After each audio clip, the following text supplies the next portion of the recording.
Hello friends, welcome to my channel. आज आप लोग को यहाँ पे एक शॉर्ट वीडियो बनाऊंगी मैं। इसमें प्लांट फिजियोलॉजी के मर्ज क्वेश्चन करेंगे, तो कहीं से भी किसी भी चैप्टर से क्वेश्चन उठा लेंगे, आपको करवाएंगे। क्वेश्चन देख लेते हैं। Question number 1, main function of lenticel is. तो option A transpiration, option B guttation, option C gases exchange and option D bleeding. तो गाइज यहाँ पे ऑप्शन सी राइट है, that is gas exchange. Main function जो lenticel का होता है gas exchange करना होता है, तो यहाँ पे ऑप्शन सी राइट हो गया। जो लेंटिल सेल है जनरली अपीयर होता है स्टोमेटा के अंदर, और लेंटिल सेल का जो फिलोजन होता है इसमें इंटरसेलुलर स्पेसेस भी पाए जाते हैं। पर यहाँ पे क्वेश्चन पूछा था लेंटिल सेल का मेन फंक्शन क्या होता है, तो उसका फंक्शन होता है गैस एक्सचेंज करना, तो ऑप्शन सी इसलिए राइट हो गया। Question number 2, guttation is mainly due to. तो इस क्वेश्चन में पूछा है कि गटेशन किसकी वजह से होता है, तो ऑप्शन देख लेते हैं। Option A root pressure, option B osmosis, option C transpiration and option D imbibition. तो गटेशन जो है रूट प्रेशर की वजह से होता है, इसलिए यहाँ पे ऑप्शन ए राइट हो गया, यानी guttation is mainly due to the root pressure. तो गाइस जो हाइड्रोथोर्स के प्लांट होते हैं उनमें जो स्टोमेटा पाया जाता है, उस स्टोमेटो में से वाटर को लॉस होना ही गटेशन कहलाता है। इस प्रोसेस को हम गटेशन के नाम से जानते हैं। और गटेशन जो मेनली क्या होता है, जब ट्रांसपिरेशन रेट बहुत लो होता है तभी होता है। तो यहाँ पे ऑप्शन ए राइट होगा, root pressure. Guttation is the mainly result of root pressure, तो यहाँ पे ऑप्शन ए राइट हो गया।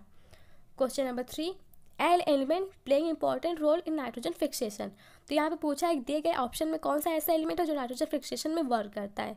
तो ऑप्शन पढ़ लेते हैं। Option A is given molybdenum, option B copper, option C manganese and option D zinc. तो आपसे आप छोटी सी ट्रिक से याद कर सकते हैं मोनी, यानी मो से हो जाएगा मैग्नीज एंड नी से हो जाएगा नाइट्रोजन फिक्सेशन। तो आप इसे मोनी से याद कर लीजिए। जब भी यहाँ पे इंपॉर्टेंट रोल पूछेगा नाइट्रोजन फिक्सेशन का, तो वहाँ पे ऑप्शन सी राइट होगा, यानी मैग्नीज। तो इसे आप इस ट्रिक से याद कर सकते हैं, मोनी से बहुत ईजिली आपको अच्छे से लर्न हो जाएगा। Question number 4, best defined function of manganese in green plants. तो यहाँ पे मैग्नीज का फंक्शन पूछा है कि कौन सा बेस्ट डिफाइंड फंक्शन है ग्रीन प्लांट्स में मैग्नीज का। तो यहाँ पे देख लेते हैं। Option A photolysis of water, option B Calvin cycle, option C nitrogen fixation, option D water absorption. तो यहाँ पे आप ऑप्शन को एलिमिनेट करके भी आंसर कर सकते हो, बहुत ईजिली हो जाएगा। तो यहाँ पे जो है डिफाइंड फंक्शन होता है मैग्नीज का ग्रीन प्लांट्स में फोटोलिसिस ऑफ वाटर। ये यहाँ पे मैग्नीज जो है वाटर की फोटोलिसिस करता है, तो यहाँ पे इसलिए ऑप्शन ए राइट हो गया। मैग्नीज का बेस्ट डिफाइंड फंक्शन है ग्रीन प्लांट्स में फोटोलिसिस ऑफ वाटर। तो क्वेश्चन आपको डायरेक्टली याद कर लीजिए यहाँ पे, तो ऑप्शन ए राइट हो गया। Question number 5, the law of limiting factor was proposed bye. तो इस क्वेश्चन में पूछा है कि जो लॉ ऑफ लिमिटिंग फैक्टर है वो किसने प्रपोज किया था। तो option A Liebig, option B Hatch and Slack, option C Blackman, option D Arnon. तो guys law of limiting factor को ब्लैकमैन ने प्रपोज किया था, ब्लैकमैन ने इसे दिया था, तो इसलिए यहाँ पे ऑप्शन सी राइट हो गया। The law of limiting factor was proposed by Blackman, तो option C is the right answer. इस सारे क्वेश्चन में क्या होता है कि ऑप्शन ऐसे दिए रहते हैं, साइंटिस्ट लोग के नाम दिए रहते हैं, थोड़ी सी आपको कन्फ्यूजन हो जाता है। आप 2-3 बार ऐसे प्रैक्टिस कर लीजिएगा तो बहुत ईजी तरीके से आपसे क्वेश्चन हो जाएगा। Question number 6, in C4 plants CO2 combines with. तो C4 प्लांट में जो CO2 किससे कंबाइन होता है, इस क्वेश्चन में ये पूछा है। तो option A phosphoenol pyruvate, option B phosphoglyceraldehyde, option C phosphoglyceric acid and option D ribulose bis phosphate या डाई फॉस्फेट भी आप इसे कह सकते हैं। तो C4 प्लांट में जो CO2 होता है ये कंबाइंस होता है ऑप्शन ए फॉस्फोइनॉल पायरुवेट। तो ऑप्शन ए आपका राइट हो गया।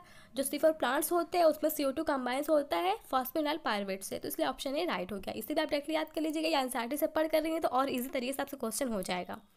Question number 7 and last, which element is located at the centre of porphyrin in chlorophyll.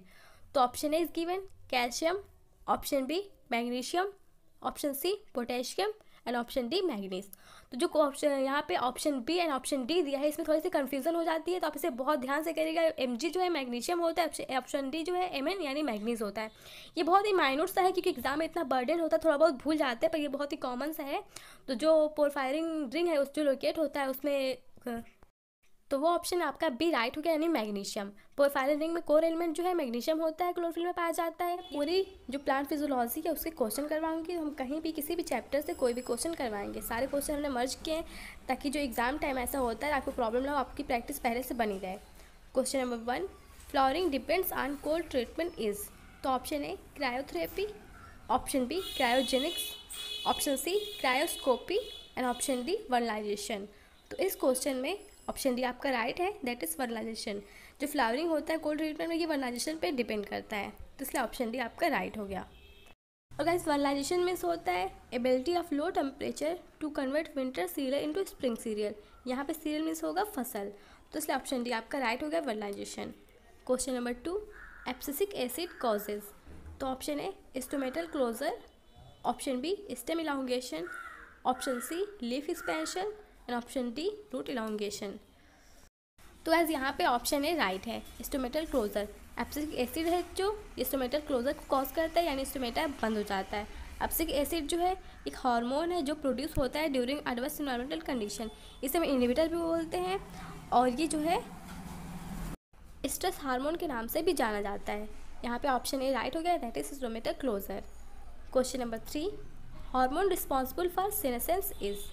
तो option A abscisic acid, option B auxin, option C gibberellic acid and option D cytokinin. तो यहाँ पे option है option C, यहाँ पे ये मैंने abscisic acid हो गया, जी मतलब जिब्रेलिक एसिड यहाँ पे शॉर्ट में लिखा है। तो गाइस फिर से यहाँ पे ऑप्शन है राइट हो गया, दैट इज एब्सिसिक एसिड। जो एब्सिसिक एसिड है ये हार्मोन जो है रिस्पॉन्सिबल होता है सेनेसेंस के लिए, और एब्सिसिक एसिड को हम ग्रोथ इनहिबिटिंग फाइटो हार्मोन भी बोलते हैं। अगर वहीं पे ऑप्शन बी की बात करें ऑक्सिन, तो ऑक्सिन जो है ग्रोथ प्रमोटिंग हार्मोन होता है। तो ऑप्शन यहाँ पे ये आपका राइट होगा, दैट इज एब्सिसिक एसिड, ये ग्रोथ इनहिबिटिंग फाइटो हार्मोन है। Question number 4, and product of glycolysis is. तो यहाँ पे ग्लाइकोलिसिस का एंड प्रोडक्ट पूछा है, तो ऑप्शन देख लेते हैं। Option A acetyl coenzyme A, option B pyruvic acid, option C glucose 1 phosphate, option D fructose 1 phosphate. तो गाइज यहाँ पे क्वेश्चन नंबर 4 में आपका ऑप्शन बी राइट है, that is pyruvic acid. Pyruvic acid जो है ग्लाइकोलिसिस का एंड प्रोडक्ट होता है, और पायरुविक एसिड जो है 3 कार्बन कंटेनिंग कंपाउंड होता है, और ग्लाइकोलिसिस को हम EMP पाथवे के नाम से भी जानते हैं। तो यहाँ पे ऑप्शन बी राइट है, that is pyruvic acid. Question number 5, which of the following is key intermediate compound linking glycolysis to the Krebs cycle. तो यहाँ पे ग्लाइकोलिसिस और क्रेब्स साइकिल का की इंटरमीडिएट कंपाउंड पूछा गया है। तो option A malic acid, option B acetyl coenzyme, option C NADH and option D ATP। Question जो है बहुत ही आसान है, बहुत इजी तरीके से आप इसे डायरेक्टली लर्न कर सकते हैं, और एग्जाम में डायरेक्टली पूछ भी लिया जाता है कि की प्रोडक्ट कौन सा है, लिंकिंग प्रोडक्ट कौन सा है, या फिर कॉमन प्रोडक्ट। तो जब भी क्वेश्चन में ये पूछे कि ग्लाइकोलिसिस और क्रेब्स साइकिल का की प्रोडक्ट कौन सा है, तो वो ऑप्शन हमेशा बी राइट होगा, एसिटिल कोएंजाइम है। तो यहाँ पे ऑप्शन बी राइट हो गया। कॉमन प्रोडक्ट पूछेगा, की प्रोडक्ट पूछेगा, लिंकिंग प्रोडक्ट, तो ऑप्शन बी ही हमेशा राइट होगा। Question number 6, oxidative phosphorylation is production of.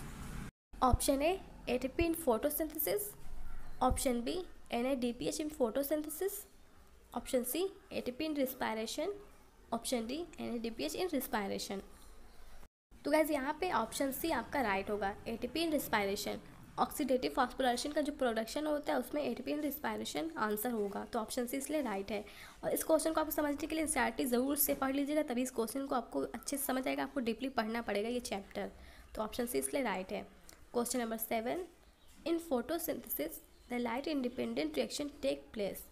तो ये पूछा है कहाँ पे होता है, तो option A photo system second, option B stomatal matrix, option C thylakoid lumen and option D photo system first.